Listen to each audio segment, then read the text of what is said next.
پاکستان کی تاریخ کے بڑے جنازے۔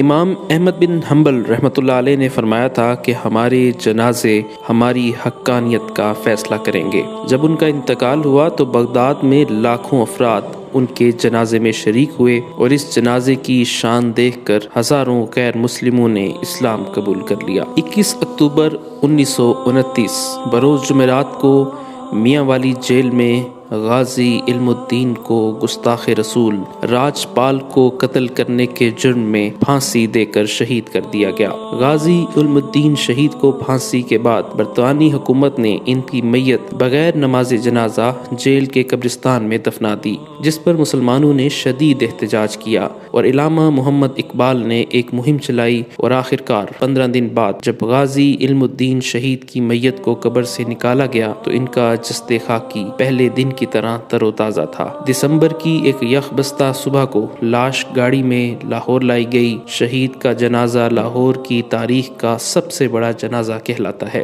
جنازے کا جلوس 5.5 میل لمبا تھا۔ نماز جنازہ یونیورسٹی گراؤنڈ میں ادا کی گئی۔ اس وقت جبکہ 1929 میں لاہور کی آبادی 5 لاکھ کے لگ بھگ تھی، جنازے میں کم و بیش 6 لاکھ عشاق رسول نے شرکت کی۔ ہندوستان میں مقیم جید علماء کرام اور مشائخ بھی کونے کونے سے رسول اللہ صلی اللہ علیہ وسلم کے اس سچے عاشق کے آخری دیدار کے لیے لاہور آئے۔ تدفین کے انتظامات کی سرپرستی مولانا ظفر علی خان، علامہ محمد اقبال اور سید دیدار علی شاہ نے فرمائی۔ مولانا دیدار علی شاہ اور علامہ اقبال نے شہید کو اپنے ہاتھوں سے لحد میں اتارا، جس پر مولانا ظفر علی خان نے کہا تھا، کاش یہ مقام مجھے نصیب ہوتا۔ اس موقع پر علامہ اقبال نے فرمایا تھا کہ یہ ترکھان کا لڑکا ہم سب پڑھے لکھوں سے بازی لے گیا۔ لوگوں نے عقیدت میں اتنے پھول نچھاور کیے کہ میت ان میں چھپ کر رہ گئی۔ سید احرار، مجاہد ختم نبوت، مجدد خطابت، بطل حریت، تحریک ختم نبوت 1953 کے روح رواں سید عطا اللہ شاہ بخاری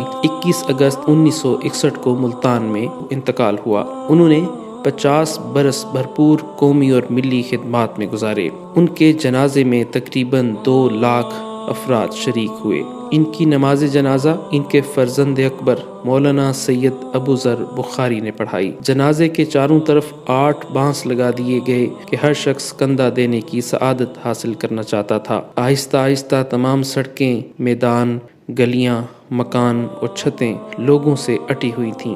1 میل لمبا جنازے کا جلوس تھا۔ ان کی وصیت کے مطابق عام قبرستان جلال باقری میں سپرد خاک کیا گیا۔ مولانا احمد علی لاہوری۔ لاہور کی زمین میں بہت سارے اللہ والے سوئے ہوئے ہیں۔ انہی اولیاء اللہ میں شیخ التفسیر مولانا احمد علی لاہوری رحمۃ اللہ علیہ بھی ہیں۔ آپ نے برصغیر پاک و ہند کی مساجد میں درس قرآن اور دینی مدارس میں دورہ تفسیر قرآن کی روایت قائم کرنے میں اپنا بنیادی کردار ادا کیا۔ مولانا احمد علی لاہوری 17 رمضان المبارک 23 فروری 1962 بروز جمعۃ المبارک کو 77 سال کی عمر میں اس شان سے دنیا سے رخصت ہوئے کہ 9:30 بجے رات نماز عشاء کی نیت باندھی اور سجدے کی حالت میں خالق حقیقی سے جا ملے۔ اس ولی باصفا نے لاہور میں 40 سال مسلسل درس قرآن کا چراغ روشن کر کے لاکھوں لوگوں کی ہدایت اور جنت کا ذریعہ بنا، اور جس دن وفات پائی اس دن بھی درس قرآن دیا اور اس سے اگلے روز جنازہ تھا۔ اس دن آپ کی وصیت کے مطابق پہلے درس قرآن دیا گیا اور تدفین بعد میں ہوئی۔ جب آپ کا جنازہ اٹھا تو لاکھوں لوگ عقیدت و محبت میں اشکبار آنکھوں کے ساتھ جنازے میں شریک ہو کر کاندھا دیتے ہوئے نظر آئے۔ آپ کی تدفین 24 فروری 1962 کو میانی صاحب قبرستان لاہور میں کی گئی۔ جنرل محمد ضیاء الحق کا جنازہ 19 اگست 1988 کو شاہ فیصل مسجد اسلام آباد پاکستان میں پڑھایا گیا۔ جنرل محمد ضیاء الحق اپنی موت کے وقت پاکستان کے صدر اور چیف آف آرمی سٹاف تھے۔ ان کی حادثاتی موت 17 اگست 1988 کو C-130 طیارے کے ایک پر اسرار حادثے میں ہوئی۔ جنرل ضیاء الحق کا جنازہ برصغیر کی عظیم ترین جنازوں میں سے ایک تھا۔ خلق خدا اس طرح ٹوٹ کے امڈی کہ دانشور حیرت زدہ رہ گئے۔ ان کے جنازے میں لوگ زبردستی نہیں بلائے گئے تھے، بلکہ ضیاء صاحب کی محبت انہیں کھینچ لائی تھی۔ جنرل محمد ضیاء الحق شہید کے جنازے کے موقع پر لاکھوں پاکستانی عوام اور کئی کلومیٹر لمبے جنازے کی صفیں تھیں۔ لاکھوں افراد نے اشکبار آنکھوں سے انہیں الوداع کہا اور فیصل مسجد کے میناروں کے سائے میں اپنی نیند کا لطف اٹھانے لگے۔ مرحوم صدر کا جسد خاکی پورے فوجی اعزاز کے ساتھ دارالحکومت اسلام آباد کے وسط اور مرگلا کی پہاڑیوں کے دامن میں واقع عالی شان فیصل مسجد کے وسیع و عریض احاطے میں دفن کر دیا گیا۔ تدفین کے وقت بڑے جذباتی مناظر دیکھنے میں آئے۔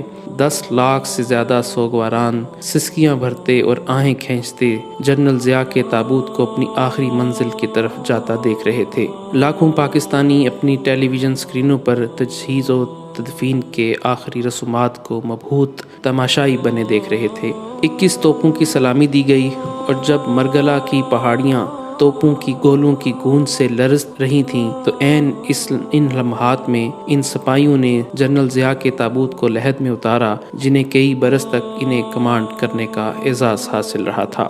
غازی ممتاز قادری۔ سلمان تاثیر قتل کیس میں ممتاز قادری کو 29 فروری 2016 کو سزائے موت دے دی گئی۔ شہادت کے دوسرے دن 1 مارچ 2016 بروز منگل لیاقت باغ راولپنڈی میں لاکھوں عاشقان رسول تمام مکاتب فکر کے لاکھوں افراد نے شیخ الحدیث سید حسین الدین شاہ کی اقتداء میں ممتاز قادری کی نماز جنازہ ادا کی۔ نماز جنازہ کے لیے راولپنڈی کا تاریخی لیاقت باغ چھوٹا پڑ گیا۔ لاکھوں کی تعداد میں شرکاء پنڈال کے اندر اور باہر موجود تھے جو ذکر الہی اور درود شریف پڑھتے رہے۔ نماز جنازہ میں مختلف سیاسی اور مذہبی تنظیموں کے رہنماؤں نے شرکت کی جبکہ ملک بھر سے لوگ قافلوں کی صورت میں راولپنڈی پہنچے۔ پاکستان کے علاوہ خلیجی اور یورپی ممالک سے کئی افراد نماز جنازہ میں خصوصی طور پر شریک ہوئے۔ ممتاز قادری کے جنازے میں تا حد نگاہ عوام کا جم غفیر تھا۔ میت کے ہمراہ لوگ پیدل سفر کر رہے تھے۔ شرکاء کی بڑی تعداد کے باعث منٹوں کا سفر گھنٹوں میں طے ہوا۔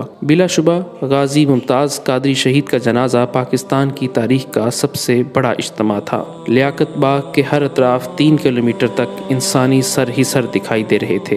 پاکستان کے نامور ناتخواں اور سابق گلوکار جنید جمشید 7 دسمبر 2016 کو چترال سے اسلام آباد آتے ہوئے طیارے کے حادثے میں شہید ہو گئے۔ جنید جمشید کی میت ایئر فورس کے خصوصی طیارے کے ذریعے کراچی پہنچائی گئی جہاں ان کی نماز جنازہ ادا کی گئی۔ ان کی میت کو پاکستان کے قومی پرچم میں لپیٹا گیا تھا۔ جنازے سے پہلے ایئر فورس نے گارڈ آف آنر بھی دیا۔ جنید جمشید کی نماز جنازہ میں لاکھوں افراد نے شرکت کی۔ اس جنازے کو کراچی کی تاریخ کا سب سے بڑا جنازہ کہا جاتا ہے۔ لوگوں کی بڑی تعداد صبح سے ہی جنازگاہ پہنچ چکی تھی۔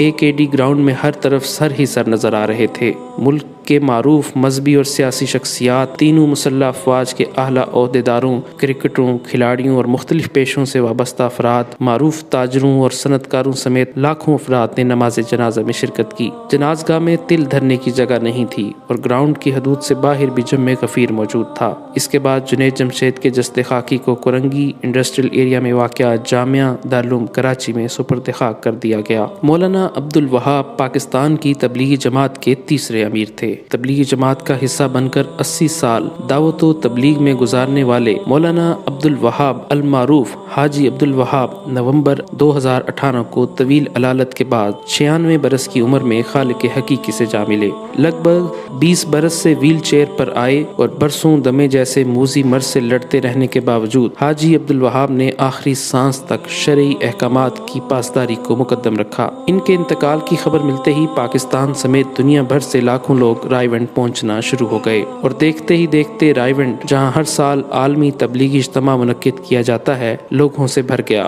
حاجی عبد الوہاب کا جنازہ رائیونڈ میں شیخ الحدیث مولانا مفتی نذر الرحمان نے پڑھایا جو حاجی عبد الوہاب کی وصیت کے مطابق تبلیغی جماعت کے نئے امیر بنے۔ آہوں، سسکیوں، دعاؤں اور ذکر کے ہدیے کے ساتھ ایک جم غفیر نے تبلیغی مرکز رائیونڈ کے وسیع اور عریض پنڈال میں نماز جنازہ میں شرکت کی۔ واضح رہے کہ 12 لاکھ کی گنجائش والی اس اجتماع گاہ میں تل دھرنے کو جگہ نہیں بچی تھی۔ اس جنازے کا شمار پاکستان کی تاریخ کے بڑے جنازوں میں ہوتا ہے۔ ٹریفک کا رش زیادہ ہونے کی وجہ سے کارکنان کی بڑی تعداد جنازے میں شریک نہ ہو سکی۔ لوگوں کی آمد کا سلسلہ نماز مغرب کے بعد بھی جاری رہا جس کی وجہ سے نماز جنازہ 1.5 گھنٹہ تاخیر سے ادا کی گئی۔ تحریک لبیک پاکستان کے سربراہ علامہ خادم حسین رضوی کی نماز جنازہ مینار پاکستان گراؤنڈ میں ادا کی گئی۔ ان کے جنازے کو لاہور کی تاریخ کا سب سے بڑا جنازہ قرار دیا جا رہا ہے۔ جنازے میں لاکھوں لوگ شریک ہوئے۔ علامہ خادم حسین رضوی کی میت ایمبولینس کے ذریعے صبح 9 بجے گھر سے نماز جنازہ کی ادائیگی کے مقام مینار پاکستان کے لیے روانہ ہوئی، لیکن کارکنوں اور عقیدت مندوں کے بے پناہ رش کی وجہ سے ایمبولینس 4 گھنٹے بعد آزادی فلائی اوور تک پہنچ سکی۔ نماز جنازہ کی ادائیگی میں شرکت کے لیے آنے والوں کا رش اس قدر زیادہ تھا کہ ایمبولینس کو مینار پاکستان کی گراؤنڈ کے اندر نہ لے جایا جا سکا اور آزادی فلائی اوور کے اوپر ہی کھڑی کر کے نماز جنازہ پڑھی گئی۔ مینار پاکستان گراؤنڈ لوگوں سے پوری طرح بھر گیا اور لوگوں کی بڑی تعداد گراؤنڈ سے باہر بھی موجود تھی۔ جنازے میں شرکت کے لیے ملک بھر سے قافلوں کی صورت میں لوگ جنازگاہ پہنچے۔